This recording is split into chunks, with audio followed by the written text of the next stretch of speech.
Good morning, student. So today we study about pertussis. Yesterday I teach you about the diphtheria, communicable disease and vaccines. तो हम शुरू करते हैं. Now come to the pertussis. What is pertussis? First we cover the introductory part of pertussis. It is a serious bacterial infection. ये एक बहुत ज़्यादा serious bacterial infection है जो कि कॉमनली फाउंड होता है चिल्ड्रंस में और इन्फेंट में. ठीक है, इसमें ब्रीदिंग डिफ़िकल्टी होती है, कोल्ड होता है, वूपिंग साउंड आता है. जैसे कि मैंने यहाँ पे आपके टॉपिक में मेंशन किया है वूपिंग साउंड, है ना. वूपिंग कफ जब होता है तो वूपिंग साउंड प्रोड्यूस होता है, राइट. तो this is the introductory part of pertussis. Now we have come to the definition. So what's the definition of pertussis? अब जब मैंने आपको ये बताया कि pertussis जो है वो एक वूपिंग साउंड क्रिएट करता है और कफ कोल्ड होता है, तो इससे तो आपको ये पता चल गया होगा कि एक रेस्पिरेटरी डिजीज़ है. ठीक है, तो इसका डेफिनेशन क्या है? pertussis is an acute respiratory disease characterised by the cathedral symptoms. अब यहाँ पे कैथरल सिम्टम्स क्या है? जो कि वर्सन कफ, वर्स मतलब वर्स कंडीशन हो जाती है और रेस्पिरेटरी ट्रैक्ट में बहुत ज़्यादा वर्स कंडीशन होने के कारण ये वूपिंग साउंड प्रोड्यूस करता है जिसमें ब्रीदिंग डिफ़िकल्टी होती है. और ये कॉमनली किस में प्रेजेंट होता है? इन्फेंट में और as well as the growing children जो होते हैं 3 to 5 years ओल्ड तक चिल्ड्रंस को ये होता है.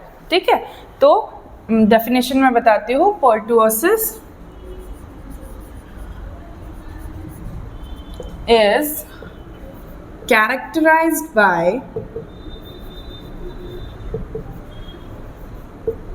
by an acute respiratory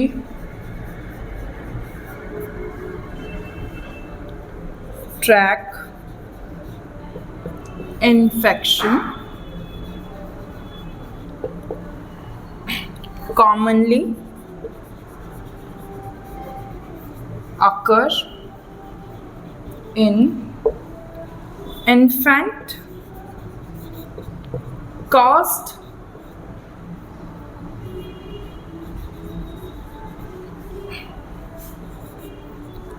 by cathedral symptoms of. इसके 4 तरीके के बैक्टीरिया होते हैं एज वेल एज ये हेमोफिलस एडवेनाइज से भी होता है. तो ये जनरली कॉज्ड किससे होता है? एक इसके कैथरल सिम्टम्स होते हैं उनकी वजह से.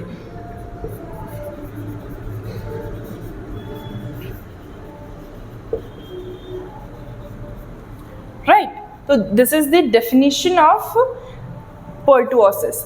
Now it can be caused by the pertussis bacillus bacteria. pertussis bacillus bacteria जो इसका causative agent है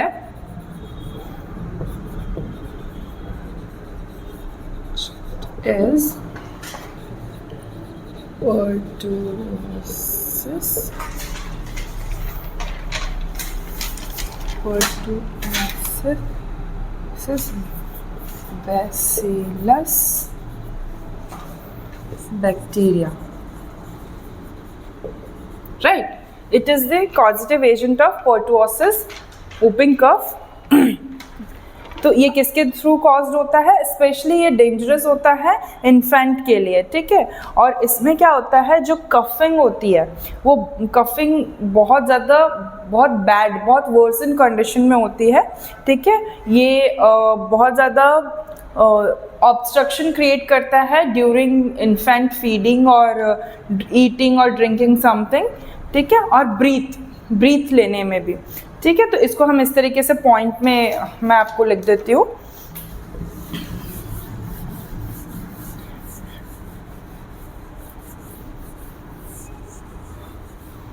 So the number one point is in the definition is it is caused by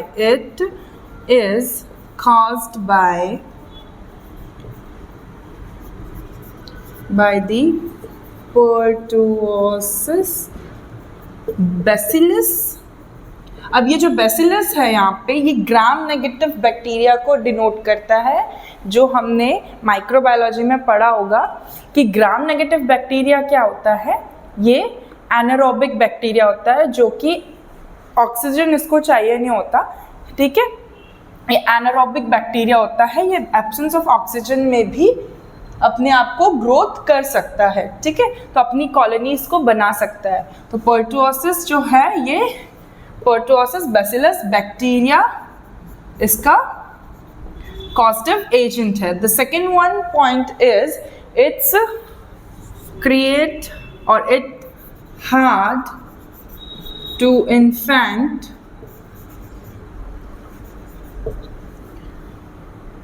for drinking,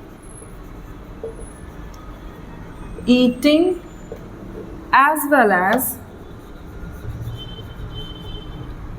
breathing also, okay, breathing, okay। The third one point is coughing जो होती है वो बहुत ज़्यादा मतलब coughing spell can be so bad, मतलब बहुत ज़्यादा badly होती है, जो कफ होता है उसमें whooping sound produce होता है, ठीक है, बहुत सीवियर तरीके से। तो इसका थर्ड पॉइंट है cough can be so cough can be spelled so bad, right? This is the third point of pertussis। The fourth one point is जो सिम्टम्स हैं इसके कैसे दिख, सिम्टम्स इसके जो हैं वो 5 to 8 डेज में अपीयर होने लगते हैं। जैसे अगर पर्टुओसिस हुआ, तुम्हारे अपर रेस्पिरेटरी ट्रैक में इन्फेक्शन हुआ, वहाँ पे कॉलोनी सेट हुई, तो जब भी कोई बैक्टीरिया और जब भी कोई वायरस तुम्हारी बॉडी में एंटर करता है, तो वो सबसे पहले क्या क्रिएट करता है, अपनी कॉलोनीज को सेट करता है, पहले कॉलोनीज बनाता है, एंटीबॉडी एंटीजन रिएक्शन करता है। आफ्टर दैट वो क्या करता है, विद इन 3 to 4 और 5 डेज में अपने आप को ग्रो करके उसकी सेल डिविजन करके वो अपनी कॉलोनीज को सेट करके 5 to 8 डेज में अपीयर होने लगता है, हमें पता चलने लगता है, मतलब वो डिजीज क्या हो जाती है, कॉज हो जाती है, राइट। तो सिम्टम्स कैन बी शोन और appear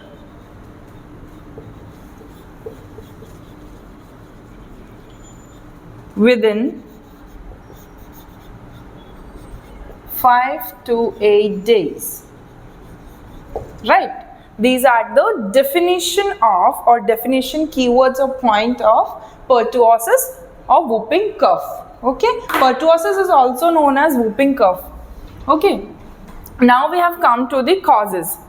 What are the causes of pertussis? इसको cause कौन करता है, तो अभी as I told you earlier कि 4 इसके जो causative agent है वो 4 टाइप्स के हैं, right? तो सबसे पहला है बॉर्डरटेला पर्टुओसिस।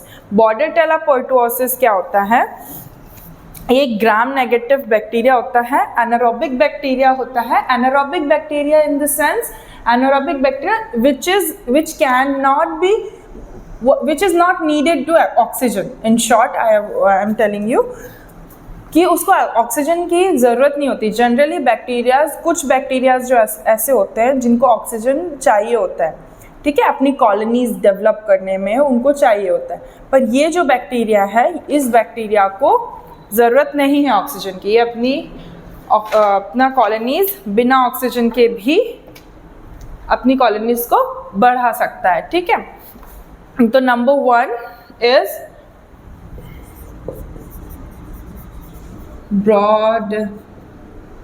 बॉर्डरटेला पर्टुओसिस,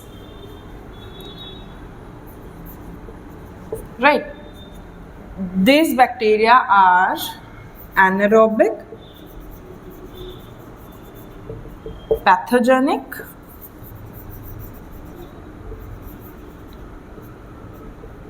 as well as this bacteria is gram negative, यहाँ पर ग्राम नेगेटिव बैक्टीरिया जो है, gram negative bacteria denoted anaerobic bacteria. If the bacteria was gram positive, the bacteria was grown in the anaerobes or aerobic bacteria. Cannot be grown in the anaerobic bacteria. It can be grown in the aerobic bacteria, right? So here it can be grown in gram negative bacteria, which is also known as anaerobic bacteria. Now we have come to the second point of, or second cause of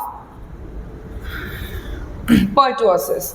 The second cause of this is Bordetella parapertussis. Now what is Bordetella parapertussis? It's Tella parapertussis.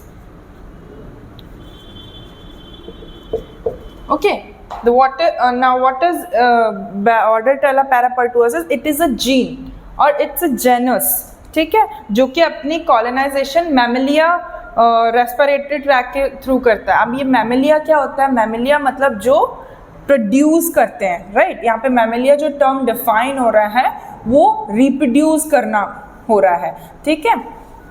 तो ये क्या करते हैं? Reproduce हो जाते हैं वापस से. अगर ये किल भी हो जाए तो वापस से प्रोड्यूस हो जाएंगे.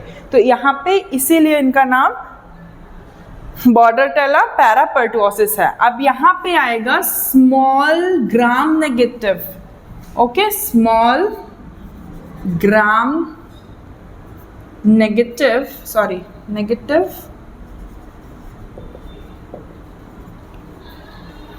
बैक्टीरिया.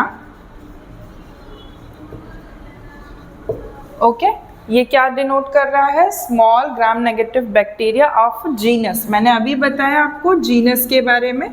ये अपने जीन्स रेप्लिकेट करता है, मतलब जीन्स लेके आता है, ठीक है, और फिर ये रिप्रोड्यूस होता है. इसकी जो कॉलोनीज है वो मैमेलिया के इसमें सेट होती हैं, ठीक है. That is adapted genes, that is adapted the colonization of mammalia, right, of the respiratory tract. ये कहाँ पे प्रेजेंट हो रहा है? इसका मैमेलिया फंक्शन कहाँ हो रहा है? रेस्पिरेटरी ट्रैक में. Now what is the meaning of this word? Colonization is, हम क्या करते हैं, मतलब colonization, what the colonization term is defined as कि एक बैक्टीरिया है वो अपने बहुत सारे ग्रोथ, अपनी कॉलोनीज सेट करेगा, राइट. बहुत सारे कॉलोनीज को वो क्या करता है? सेट करता है. तो उन कॉलोनीज की वजह से वो अपना पूरा एम्पायर तैयार कर लेता है. उसके बाद ये क्या करता है? हमारे इम्यून सिस्टम पर अटैक करता है, जिसके कारण ये डिजीज़ कॉज हो जाती है. और अगर ये जो Bordetella parapertussis है, ये जो टर्म है, यहाँ पे जो small gram negative bacteria of genus लिखा हुआ है, इसमें जीन्स का बहुत बड़ा पार्टिसिपेशन है, राइट. तो ये जीन्स क्या करते हैं?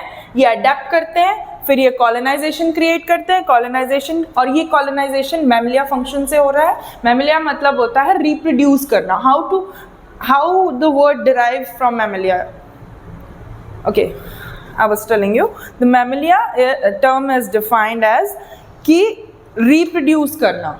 ये जो टर्म है ये होता है रिप्रोड्यूस करना. जैसे कि हम what human beings do, or what the camel, goat, cow do, these are come under the mammalia. Okay, reptiles egg laying animals होते हैं, ठीक है. mammalia क्या होता है? हम भी, human being भी, हम भी mammals हैं. तो हम भी क्या करते हैं? रिप्रोड्यूस करते हैं. सेम इसी तरह ये जो बैक्टीरिया है ये क्या कर रहा है? रिप्रोड्यूस कर रहा है. क्लियर? तो ये था इसका दूसरा causative agent. Next is, third one is Bordetella bronchiobacteria. Bordetella bronchiospidita bacteria.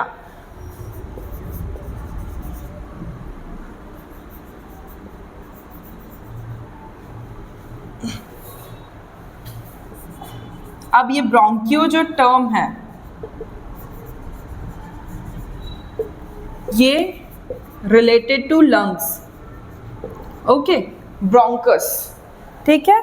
ये क्या करता है, ये भी क्या करता है, स्मॉल शेप का होता है, स्मॉल ग्राम नेगेटिव बैक्टीरिया की कॉलोनी से बिलोंग करता है, एज वेल एज ये रॉड शेप्ड होता है। रॉड शेप मतलब इसका जो स्ट्रक्चर होता है ये कुछ इस तरीके का होता है, ठीक है, ये है रॉड शेप, राइट। तो ये क्या करता है, जैसे कि हमारा ये जो लंग्स का जो पोर्शन है, ठीक है, यहाँ पे इस जगह पे ये क्या करता है, अपनी कॉलोनीज बना के और इस तरह के शेप में आके ज़्यादा से ज़्यादा कॉलोनीज सेट करके और एम्पायर डायरेक्टली अटैक करता है ये ब्रोंकस पे, राइट, ठीक है। तो ये जो और ये बैक्टीरिया का जो शेप एंड साइज होता है वो रॉड शेप होता है, clear. Next the fourth one is Haemophilus adenovirus. अब हीमोफिलस एडिनोवायरस पहले भी सुना होगा, Haemophilus derive for influenza virus. Influenza virus present होता है CSF फ्लूइड में और as well as the blood stream, it is come under the blood stream also. तो ये डायरेक्टली अफेक्ट करता है हमारे CSF में। CSF is what, cerebrospinal fluid, right. I am mentioning it here so you can write. The fourth one part is Haemophilus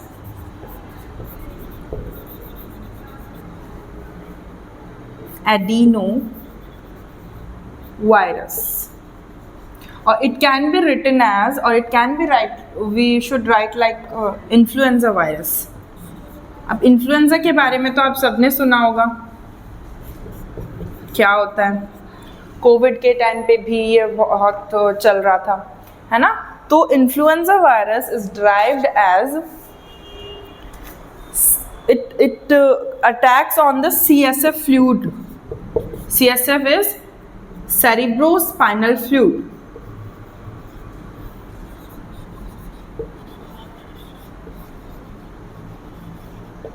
Okay, or as well as the blood stream also.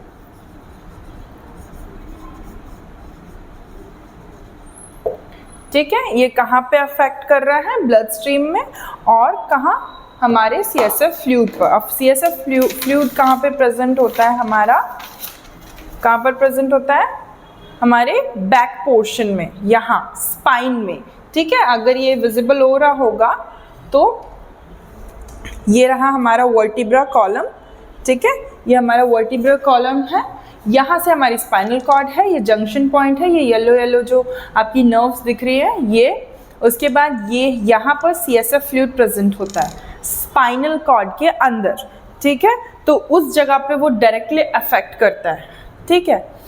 तो ये सारे इसके क्या थे, causative agent, क्या थे इसके, causative agent. Now we have come to the sign and symptoms. तो what are the sign and symptoms of पर्टुओसिस?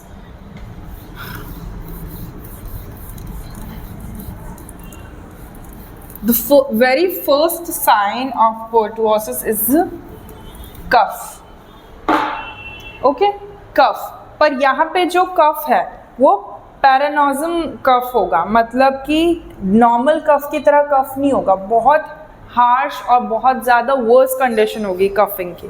तो यहाँ पे जो पहला साइन सिम्टम्स हमको देखने को मिल रहा है दैट इज मैक्सिम कफ, ठीक है, पैरानोसम कफ, sorry.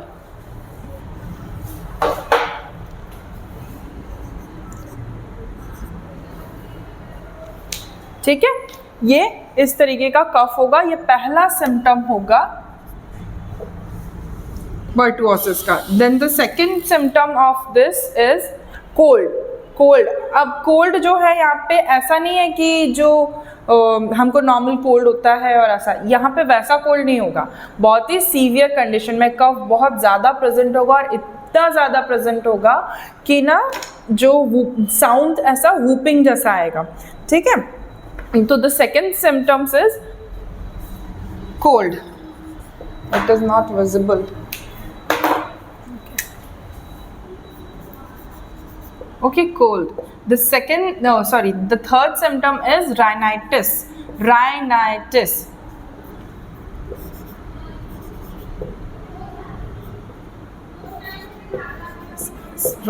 Now what is the term defined as rhinitis?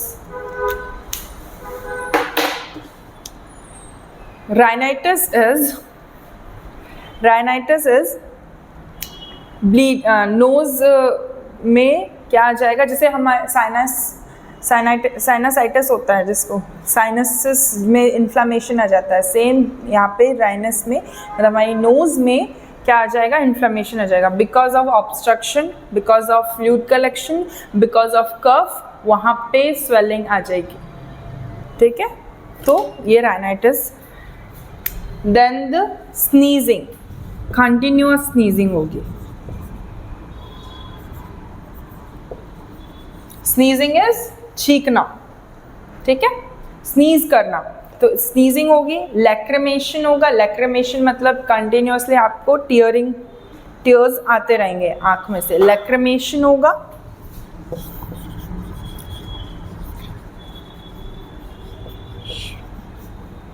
Okay, lacrimation मतलब टीयर आना, आंसू आते रहना, ठीक है। Next is periorbital oedema. Now what is oedema? Oedema may be defined as two types. First is जो एडिमा है, swelling is totally different than oedema. What is swelling? Swelling is जब हमारा, जैसे हमको फॉर एग्जांपल हनी बी ने अगर bite किया है तो उस जगह पर क्या होगा, हमको थोड़ी सी मतलब टफ एकदम थिक सी लेयर बन जाती है। एडिमा में इसका उल्टा होता है। एडिमा में क्या होता है, जिस जगह पे आपको स्वेलिंग है उसके सेल, मतलब फॉर एग्जांपल सपोज ये आपकी डर्मिस लेयर है, ओके, तो ये स्किन की लेयर हो गई, यहाँ पे सेल्स हैं, सपोज किसी ने कुछ बाइट किया, ठीक है, तो ये जो सेल है यहाँ के क्या हो जाएंगे, मर जाएंगे, ठीक है, डेड हो जाएंगे। तो सेल डेड होने की वजह से यहाँ पे ब्लैक जो है, डेड का सिम्टम क्या है, सेल डेड का ब्लैकिश कलरेशन हो जाता है या ब्लूइश डिस्कलरेशन हो जाता है, ठीक है। तो जैसे अगर कोई चीज़ से लग भी जाती है तो भी हमको क्या होता है, यहाँ पे ब्लैक पोर्शन इतना हो जाता है, डिस्कलरेशन हो जाता है, क्लियर। तो उस जगह की सेल क्योंकि वहाँ पे मर गई है तो वो स्वेलिंग की कंडीशन में क्या होगा, यहाँ पे ब्लैकिश डिस्कलरेशन होगा, एज वेल एज यहाँ पे, पर वो क्या होगा 2-3 दिन में ठीक भी हो जाएगा, वो हीलिंग हो जाएगा, क्योंकि यहाँ ये जो सेल है ये इनगल्फ कर लेगा आपके जो सेल साइकिल में जो लाइजोसोम है, ठीक है, वो क्या कर लेगा, इन सेल को इनगल्फ कर लेगा और ये यहाँ से हट जाएंगे, फिर यहाँ न्यू सेल्स बन जाएंगे, डिजनरेट हो जाएगा, क्लियर। उसके बाद अब यहाँ पे अगर ये तो थी स्वेलिंग की condition. Now what is oedema? Oedema में इसका अपोज होता है। अब सपोज यहाँ पे जो ये स्किन की लेयर है, यहाँ पे सेल है, अगर ये क्या करता है, एडिमा में कुछ भी अगर काटा या लगा या कुछ भी अगर सेल डिस्ट्रक्शन हो रहा है तो यहाँ पे जो सेल है ये इनगल्फ नहीं करेगा लाइजोसोम, ये क्या करेगा, यहाँ पे फ्लूइड जैसे भरा रहेगा। अगर आप इसको प्रेस करोगे, जैसे अभी हम अगर प्रेस करेंगे इस तरीके से, तो हमारी स्किन वापस हमारी इलास्टिसिटी पर आ जाएगी। इलास्टिसिटी होने की वजह से अपनी जगह पे मतलब टाइट रहेगा, ठीक है। पर यहाँ पे एडिमा की कंडीशन में वो वापस से मतलब इस तरीके का होल बन जाता है, जैसे आपने एलिफेंटाइटिस में देखा होगा, जिसको हम हाथी पाँव भी बोलते हैं। उसमें क्या होता है, उसमें एडिमा हो जाता है, एकदम स्वेलन अप हो जाती है, स्किन डिस्चार्जेस भी होने लगते हैं उसमें से, है ना। तो वो जो कंडीशन होती है वो एडिमा में होती है। जैसे असाइटिस में भी होता है, ठीक है, उसमें भी जो स्टमक रीजन का जो एरिया है उसमें पेरिटोनियल फ्लूइड का बहुत ज़्यादा एक्यूमुलेशन होने के कारण क्या होता है, वहाँ पे स्वेलिंग आ जाती है, मतलब स्वेलिंग नहीं एडिमा हो जाता है, ठीक है। तो ये कंडीशन है स्वेलिंग और एडिमा की। तो यहाँ पे भी क्या हो रहा है, प्रोबिटल एडिमा हो रहा है। यहाँ पे भी क्या हो रहा है, periorbital vital oedema. Okay, next is fever. Obviously बात है कि जब कफ कोल्ड है तो फीवर तो होगा ही, तो फीवर होगा यहाँ पे, ठीक है। Fever, vomiting, these are the common symptoms that we shown, it is shown about commonly. Okay, तो फीवर होगा, sorry, fever, then the second one is vomiting. Vomiting is happen in this disease. ऐसा तो commonly नहीं होता है cough cold में, पर vomiting होगी क्योंकि हमारा डायफ्राम बहुत ज़्यादा डिस्टर्ब रहेगा, ठीक है। हमारे जो इसोफेगस है वो भी बहुत डिस्टर्ब, क्योंकि कंटिन्यूसली कफिंग, स्नीजिंग, ये सारी चीज़ें हो रही है, तो वॉमिटिंग होने के चांसेस तो डेफिनेटली होंगे। Okay, suffocated with chest congestion. अब जब हम लोगों को जनरली सर्दियाँ होती है, ठीक है, तो उस टाइम पे क्या होता है कि हमें चेस्ट कंजेशन, मतलब यहाँ पे बहुत ज़्यादा ही ऐसा लगेगा कि चेस्ट में पूरा भरा हुआ है, ठीक है, बहुत ज़्यादा कंजस्टेड लगेगा, बहुत ज़्यादा सफोकेटेड लगेगा, बिकॉज ऑफ हम हैविली ब्रीथ करेंगे, ब्रीदिंग पैटर्न हमारा डिस्टर्ब होगा, टैकीकार्डिया, बैकीकार्डिया से चीज़ें होंगी, है ना। तो ये सारी चीज़ें ब्रीदिंग डिफ़िकल्टी के वजह से भी होगी। तो यहाँ पे क्या हो रहा है, चेस्ट कंजेशन,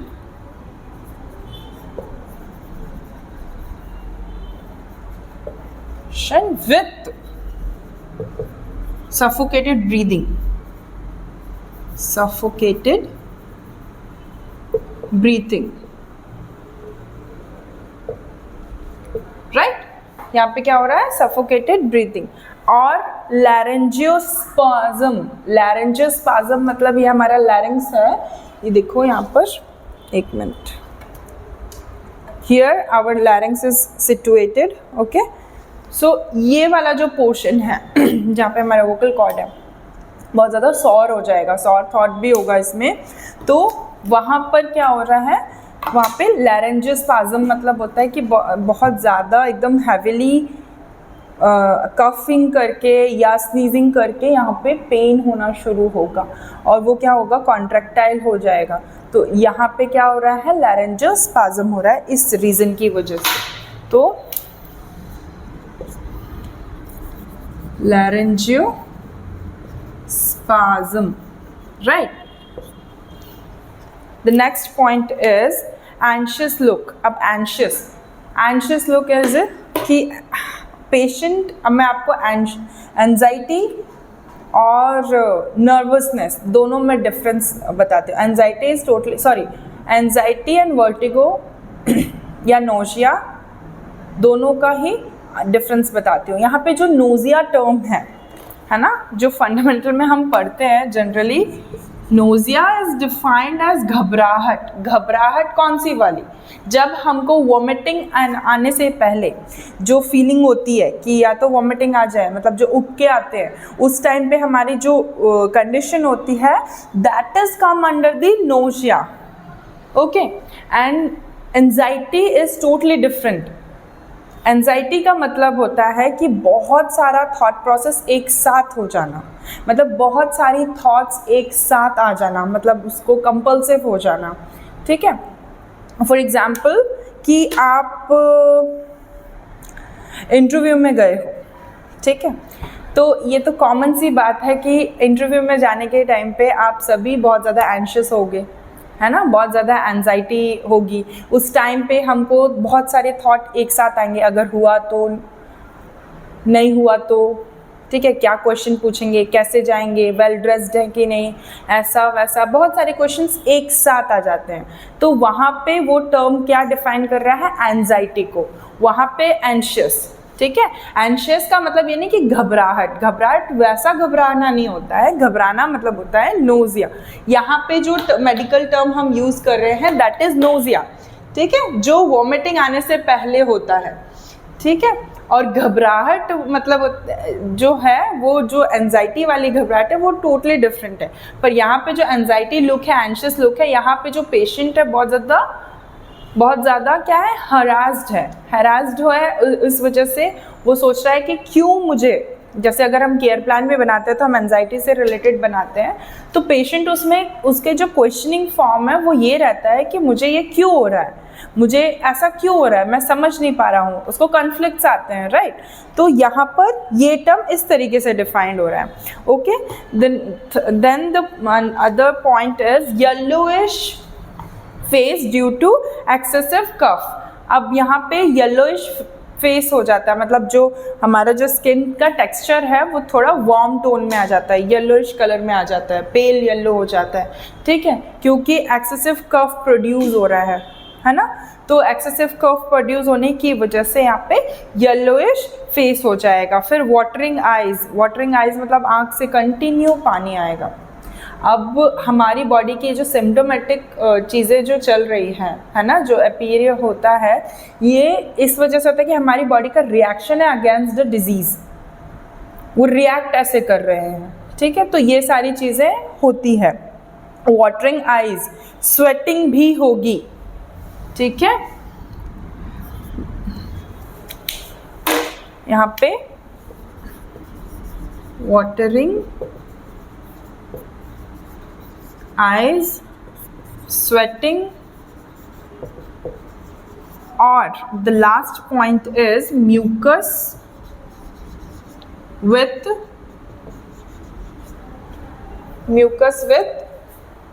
sputum,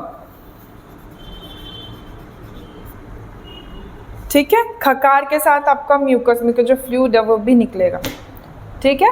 तो यहाँ पे क्या हो रहा है, म्यूकस इन स्प्यूटम ऐसा बोलेंगे, ठीक है। विथ नहीं आएगा, इन आएगा, उसके अंदर, उसके साथ, ठीक है। Mucus in sputum.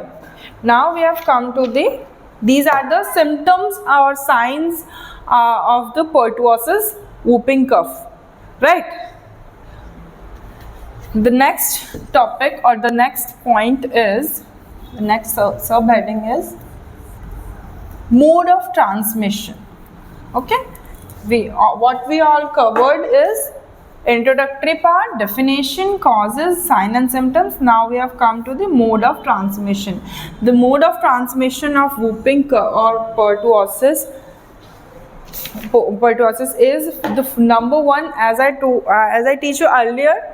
Yesterday I told you about these vaccinated common disease जो है, इसमें जो चीज़ें हैं वो क्या है, droplet infection. The main mode of transmission is droplet infection.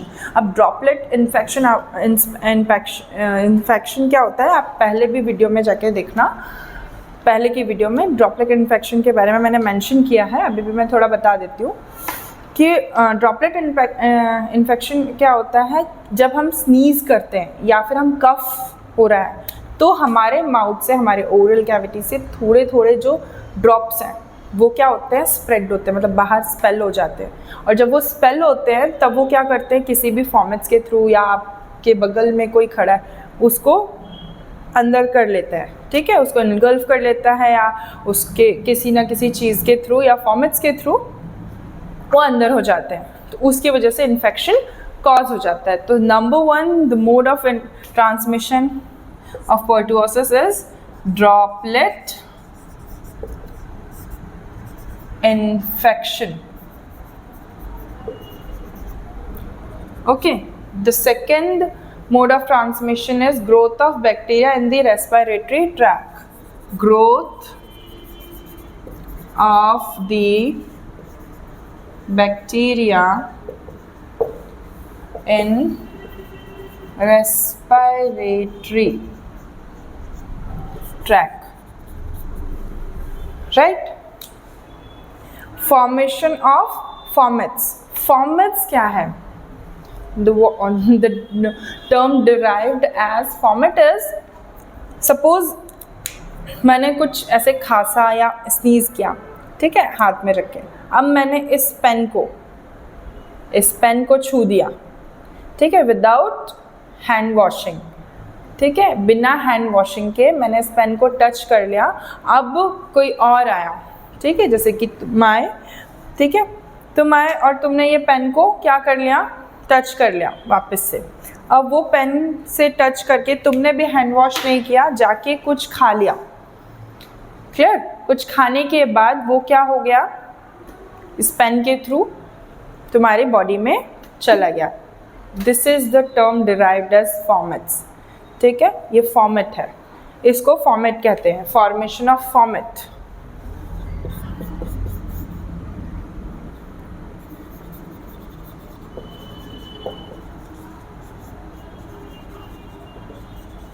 ठीक है, तो ये थे 3 मोड ऑफ ट्रांसमिशन पर्टुओसिस के। अब हम पढ़ेंगे ट्रीटमेंट। सबसे ट्रीटमेंट में हम जब भी ऐसे अपर रेस्पिरेटरी ट्रैक के एयरबॉर्न या फिर ड्रॉपलेट इन्फेक्शन के थ्रू हुई डिजीज़ जो है वो दूसरों को भी कॉज होती है, तो सबसे पहले पेशेंट का हम क्या करते हैं, आइसोलेशन, जैसे कोविड के टाइम पे हमने किया था, ठीक है? क्या करते हैं हम यहाँ पे, आइसोलेशन, ठीक है? हम क्या पढ़ रहे हैं, ट्रीटमेंट पढ़ रहे हैं। ट्रीटमेंट में सबसे पहला पॉइंट क्या है, आइसोलेशन ऑफ द क्लाइंट और isolation of the patient,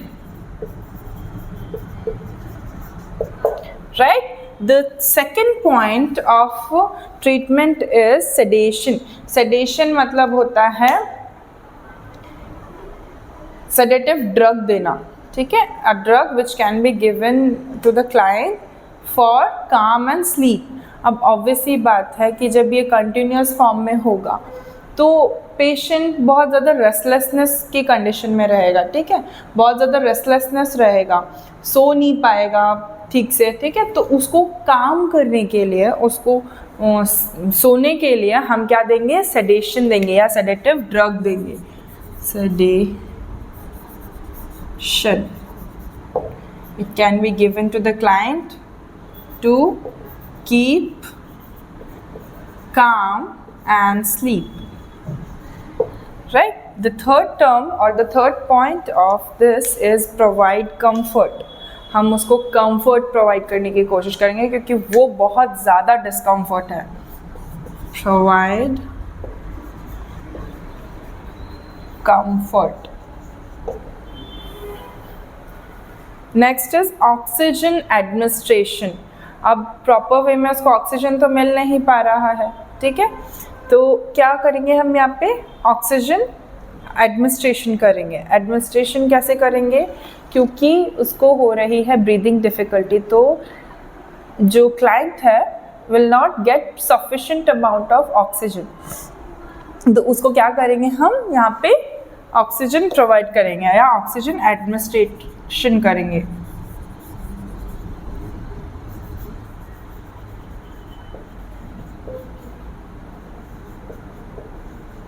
right? The last point is antibiotics. Second, ये सारी प्राइमरीली चीज़ें हैं। हम हमेशा जब भी ट्रीटमेंट लिखेंगे, चाहे वो मेडिकल सर्जिकल हो, चाहे वो CHN हो, चाइल्ड हेल्थ नर्सिंग हो, उसमें सबसे पहले जब हम लिखते हैं ट्रीटमेंट या फिर चीज़ें, और जो भी अगर हम डायग्नोस भी कर रहे हैं तो उसका डायग्नोसिस हम प्रायोरिटीज़ के साथ सेट करते हैं। पहले प्राइमरी चीज़ें आएगी, प्राइमरी चीज़ें क्या है वो करना है, उसके बाद हम सेकेंडरी चीज़ें करेंगे। क्लियर? तो यहाँ पे अब हम देंगे antibiotics.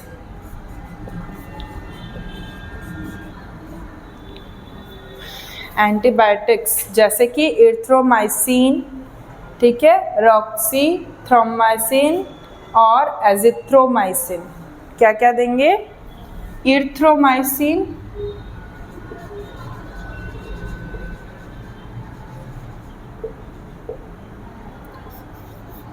roccythromycin, and the last one is azithromycin.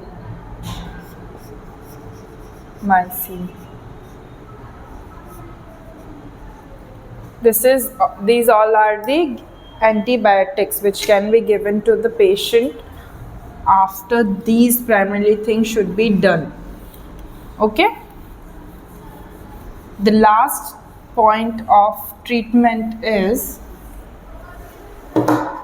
Provision for fresh air, मतलब प्रोविजन ऑफ फ्रेश एयर, मतलब उसको जो एयर है उसके जो आसपास की चीज़ है उसको फ्रेश एयर प्रोवाइड करो। मतलब अगर उसको वैसे तो कंजस्टेड है उसका चेस्ट, है ना, बहुत ज़्यादा उसको कंजस्शन फील हो रहा है, तो उसको क्या करें, प्रॉपर वेंटिलेशन में रखें, ठीक है, प्रॉपर एयर पास आउट हो रही है, ठीक है, वहाँ पर, तो वो क्या होगा, अपने आप कंफर्टेबल फील करेगा। और इसका डाइटरी मैनेजमेंट, जब हम डाइट लिखते हैं पेशेंट का, तो हमेशा डाइट में ये देखना कि कंडीशन क्या है, पेशेंट की कंडीशन क्या है, क्या चीज़ उसको डिनोट कर रही है, अब वो क्या चीज़ इनगल्फ कर पाएगा या क्या चीज़ वो सॉलो कर पाएगा। तो यहाँ पे क्या कंडीशन हो रही है, चिल्ड्रन जो है, जो इन्फेंट है वो या ऑनग्रोइंग चिल्ड्रन है, वो जो लिक्विड सॉलिड फूड है वो तो नहीं खा पा रहा है ना, उसको प्रॉब्लम हो रही है इनगल्फ करने में, तो हम क्या देंगे उसको, सॉफ्ट डाइट देंगे, ठीक है, सॉफ्ट डाइट देंगे। तो यहाँ पे क्या देंगे हम, सॉफ्ट डाइट, ठीक है। तो these are the treatment. Next is prevention. अब the last point is prevention of pertussis, or to manage, how to manage this disease.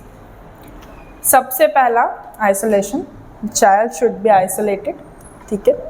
अगर प्रिवेंट करना है कि ये दूसरों को ना हो, तो हम यहाँ पे क्या करेंगे, चाइल्ड क्या होगा, आइसोलेटेड फॉर्म में रहेगा, जैसे हमने कोविड में रखा था, सेम एज इट इज़ हम यहाँ पे भी वही चीज़ फॉलो करेंगे। तो सबसे पहले क्या होगा यहाँ पे प्रिवेंशन में, चाइल्ड शुड बी आइसोलेटेड, ठीक है। यहाँ पे जो चाइल्ड है वो क्या होगा, आइसोलेटेड होगा। Got it.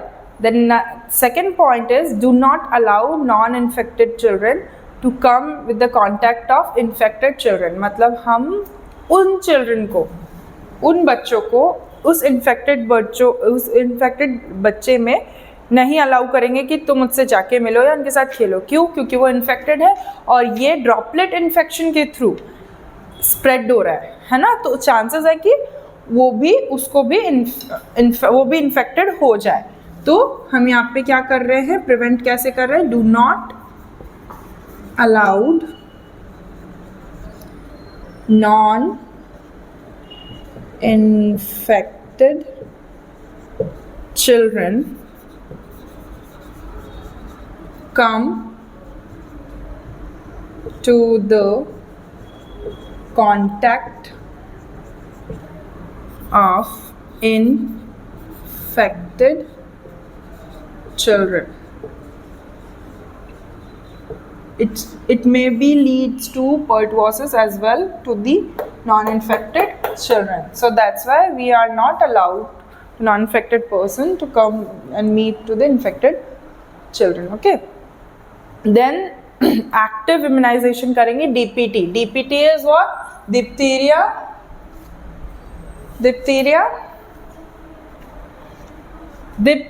is only, okay. Diphtheria का इंजेक्ट करेंगे, इम्यूनाइजेशन करेंगे।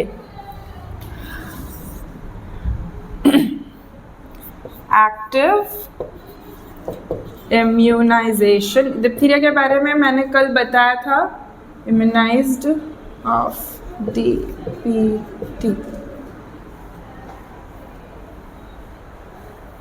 ठीक है। सो let's get summarized. These all are the prevention. Now let's summarize all those things. That's all for today.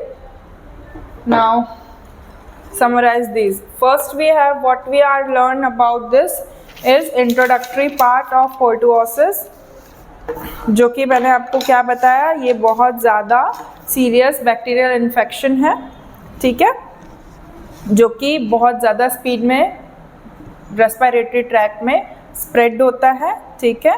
Cathedral symptoms इसके शो होते हैं, बहुत वर्स कंडीशन होती है। ये कॉज होता है पर्टुसिस बैसिलस बैक्टीरिया के थ्रू, ठीक है, बहुत ज़्यादा डेंजरस कंडीशन में इन्फेंट में फैलता है ठीक है। कफ बहुत ही वर्स कंडीशन का होता है, ओके। ब्रीदिंग डिफ़िकल्टी होती है, ईटिंग और ड्रिंकिंग में भी डिफ़िकल्टी होती है, एज वेल एज इसके सिम्टम्स कब अपीयर होते हैं, 5 to 8 days में। Clear? The causative agent are Bordetella pertussis जो कि Gram negative bacteria, anaerobic bacteria होता है, पैथोजेनिक बैक्टीरिया होता है, ठीक है। The Bordetella, the second causative agent is Bordetella parapertussis जो कि स्मॉल ग्राम नेगेटिव बैक्टीरिया होता है, जीनस से अडेप्ट करके ये अपनी कॉलोनाइजेशन करता है और ये मैमेलिया फंक्शन करता है रेस्पिरेटरी ट्रैक्ट में। Then the third one is Bordetella bronchiseptica bacteria. It is a small gram negative rod shaped bacteria, okay. The fourth one is Haemophilus adenovirus present in CSF as well as the bloodstream. It is also known as influenza virus.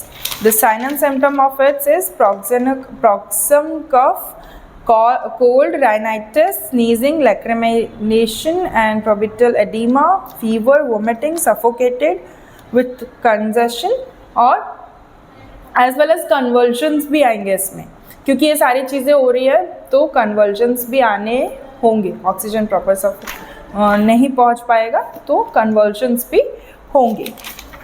The treatment is isolation of the client, okay, sedation, provide comfort, oxygen administration देंगे, ठीक है, antibiotic देंगे, provision of fresh air करेंगे और soft diet हम इसको रखेंगे। The prevention is as I told you, child should be isolated, do not allow non infected children to come with the contact of infected children. And the third one part is active immunization of DPT. That's all for today. Tomorrow we study about mumps. Thank you, class.